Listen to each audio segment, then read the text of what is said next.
Dear students, আজকে আমরা class 7 এর এক্সপেরিয়েন্স 6 এর 6.9 থেকে আমাদের আলোচনা শুরু করব।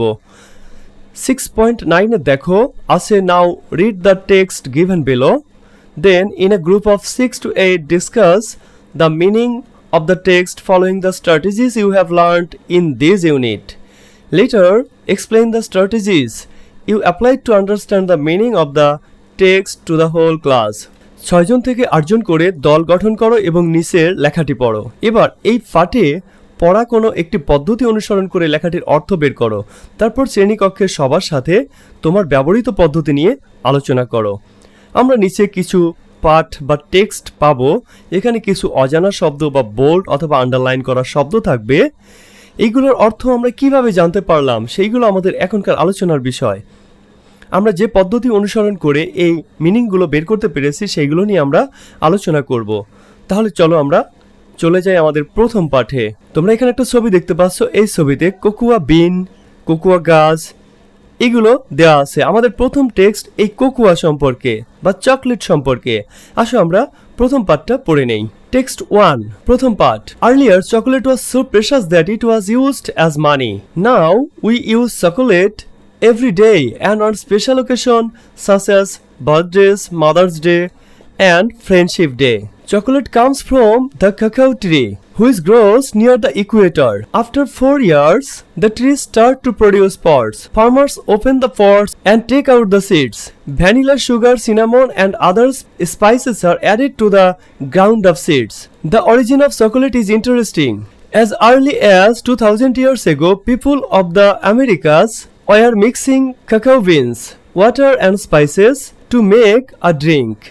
In 1502, Christopher Columbus brought cacao beans back to Spain.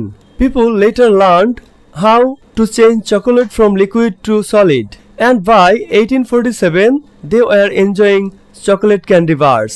এবার এই টেক্সটের বাংলা অর্থ জেনে নাও। আগেকার দিনে চকলেট এতটাই মূল্যবান ছিল যে এটাকে মুদ্রা হিসেবে ব্যবহার করা হতো। এখন আমরা চকলেট প্রতিদিন এবং বিশেষ উপলক্ষ যেমন জন্মদিন, মা দিবস ও বন্ধু দিবসে ব্যবহার করি। চকলেট আসে কোকোয়া গাছ থেকে, যেটা গ্রীষ্মমণ্ডলীয় এলাকায় ভালো জন্মে। 4 বছর পর গাছগুলো শুঁটি তৈরি করতে শুরু করে। কৃষকরা শুঁটি উন্মুক্ত করে মানে খুলে বীজ বের করে। চূর্ণীকৃত বীজের সাথে ভ্যানিলা, চিনি, দারুচিনি এবং অন্যান্য মশলা মেশানো হয়। চকলেটের উৎপত্তি ঘটনা খুবই মজার। প্রায় 2000 বছর আগে আমেরিকান লোকেরা কাকাও শুঁটি, পানি এবং বিভিন্ন মশলা ব্যবহার করে পানীয় তৈরি করত। 1502 সালে ক্রিস্টোফার কলম্বাস স্পেনে কাকাও শুঁটি নিয়ে আসেন। পরবর্তীতে লোকেরা চকলেটকে কিভাবে তরল অবস্থা থেকে কঠিন অবস্থায় রূপান্তরিত করতে হয় তা জানতে পারে। আবার 1847 সালের মধ্যেই তারা চকলেটকে ক্যান্ডি বার হিসেবে ব্যবহার করতে শুরু করে। এবার আসো আমরা জেনে নিব এই যে আন্ডারলাইন করা বা বোল্ড করা যে শব্দগুলো, এই শব্দগুলোর অর্থ কী এবং আমরা এগুলো কিভাবে জানতে পারলাম। দেখো, বাম পাশের ঘরে আমরা টেক্সটে প্রদত্ত শব্দ লিখেছি এবং ডান পাশের ঘরে আমরা কনটেক্সুয়াল ক্লুজ অর্থাৎ টেক্সটে যে ক্লু ব্যবহার করা আছে এই অর্থ বের করার সেই ক্লু আমরা ব্যবহার করেছি বা লিখেছি। প্রথমেই দেখো রয়েছে প্রেশাস। প্রেশাস মানে মূল্যবান বা দামি। আমরা কিভাবে জানতে পারলাম এটা? আমরা এটা জানতে পারলাম কারণ ইট ওয়াজ ইউজড অ্যাজ মানি। দেখো লেখা আছে আমাদের টেক্সটে যে ইট ওয়াজ ইউজড অ্যাজ মানি, এটা টাকা হিসেবে ব্যবহার করা হতো, তাহলে এটা নিশ্চয়ই মূল্যবান।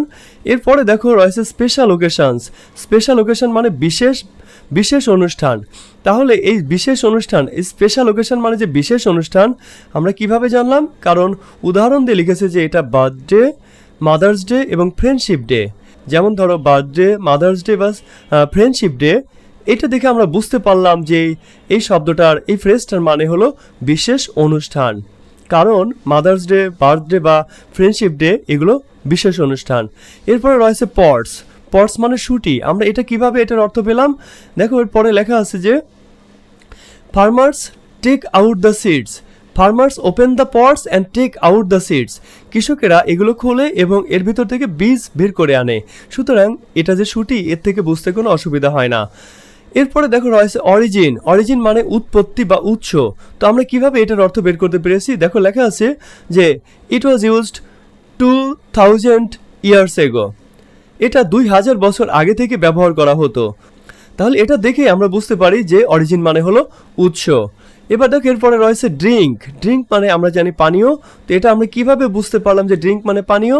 দেখো লেখা আছে যে Americans mixing cocoa beans water and spices to make a drink, মানে কাকাও বিন, ওয়াটার এবং স্পাইসেস এগুলো মিশিয়ে এটা তৈরি করে, সুতরাং এটা হবে একটা পানীয় বা তরল জিনিস। এরপরে দেখো লেখা আছে লিকুইড। লিকুইড মানে আমরা জানি তরল। এটা কিভাবে বুঝলাম? কারণ দেখো আমাদের টেক্সটের রেফারেন্স হিসেবে লেখা আছে যে লোকজন এটাকে শরবত আকারে ব্যবহার করতো, তাই না? শরবত আকারে ব্যবহার করতো। এরপর দেখো লেখা আছে সলিড। তো সলিড মানে হলো শক্ত বা কঠিন বস্তু আমরা জানি। তাহলে এটা আমরা কিভাবে বুঝতে পারলাম? যে তারা এটাকে ক্যান্ডি বার হিসেবে ব্যবহার করা শুরু করে, তাই না? তাহলে ক্যান্ডি বার, ক্যান্ডি বার যেহেতু এটা একটা শক্ত জিনিস আমরা জানি, তাহলে সলিড মানে শক্ত, এটা আমরা এখান থেকে অনুমান করতে পারি। ডিয়ার স্টুডেন্টস, তাহলে আমরা জানতে পারলাম কিভাবে কনটেক্সচুয়াল ক্লু ব্যবহার করে আমরা টেক্সটের ভিতরের কোনো অজানা শব্দের অর্থ বের করে আমরা পড়তে পারি এবং টেক্সটের অর্থ ভালোভাবে বুঝতে পারি। আমরা পরবর্তী ক্লাসে টেক্সট 2 এবং এখানকার রেফারেন্স ওয়ার্ডগুলোর কিভাবে আমরা অর্থ বের করলাম সেটা নিয়ে আলোচনা করব। সে পর্যন্ত সবাই ভালো থেকো।